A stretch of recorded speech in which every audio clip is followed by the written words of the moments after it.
نرحب وإياكم في هذا اللقاء الحصري لصالح جريدة الأيام مع مساعدة وزير الخارجية الأميركي لشؤون الشرق الأدنى السيدة باربرا ليف.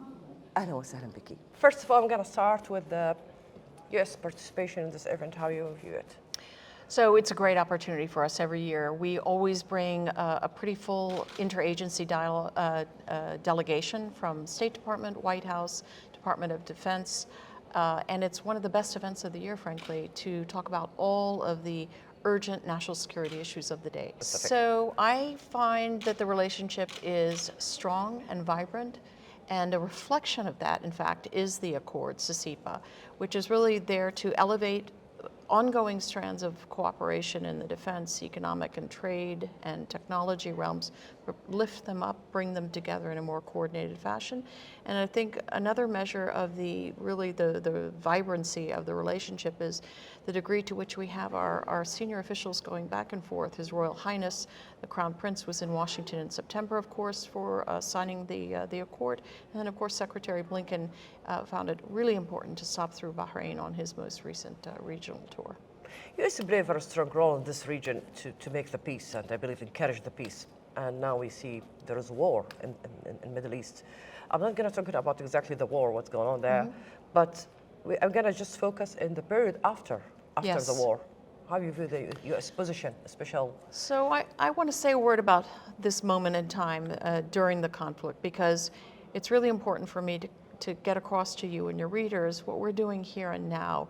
As you say, trying to find peace in the middle of a terrible conflict. We're also trying to ensure that those in harm's way, the Palestinians in Gaza, can move to safer places, but we're relentlessly focused on the effort to bring assistance, humanitarian assistance into Gaza, to help facilitate the movement of field hospitals, to help facilitate the movement of humanitarian assistance from governments like the Kingdom of Bahrain, which very generously sent forth aid, move that into Gaza to assist those in need. And you asked an important question: what happens after?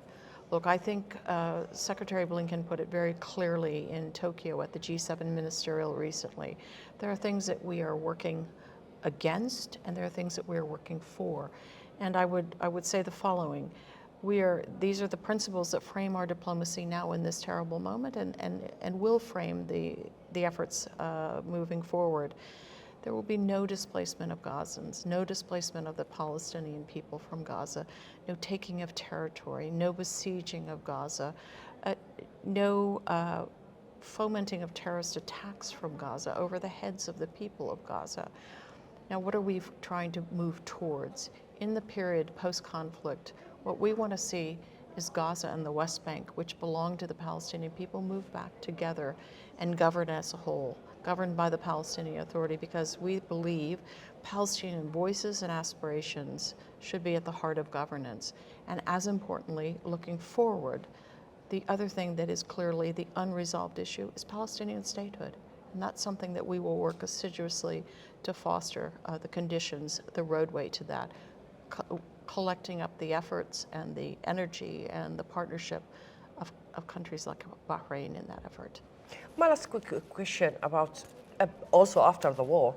We heard many scenarios talking about international troops to go to Gaza to control the security issues, and at the same time Israel refused that Palestinian Authority to go back there.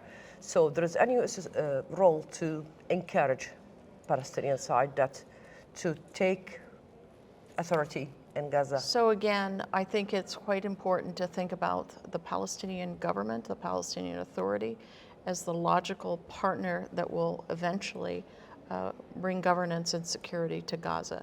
That will perhaps not be a very easy thing to do in the immediate aftermath.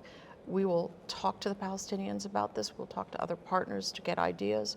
I think it's an extraordinarily complex issue post-conflict. There's no other piece of territory like Gaza in terms of what it has gone through in these last terrible 16 years of rule by Hamas. So we will consult thoroughly to see how we can support that eventually the Palestinian Authority can govern. Thanks for your time. Thank you. I'm delighted to do so.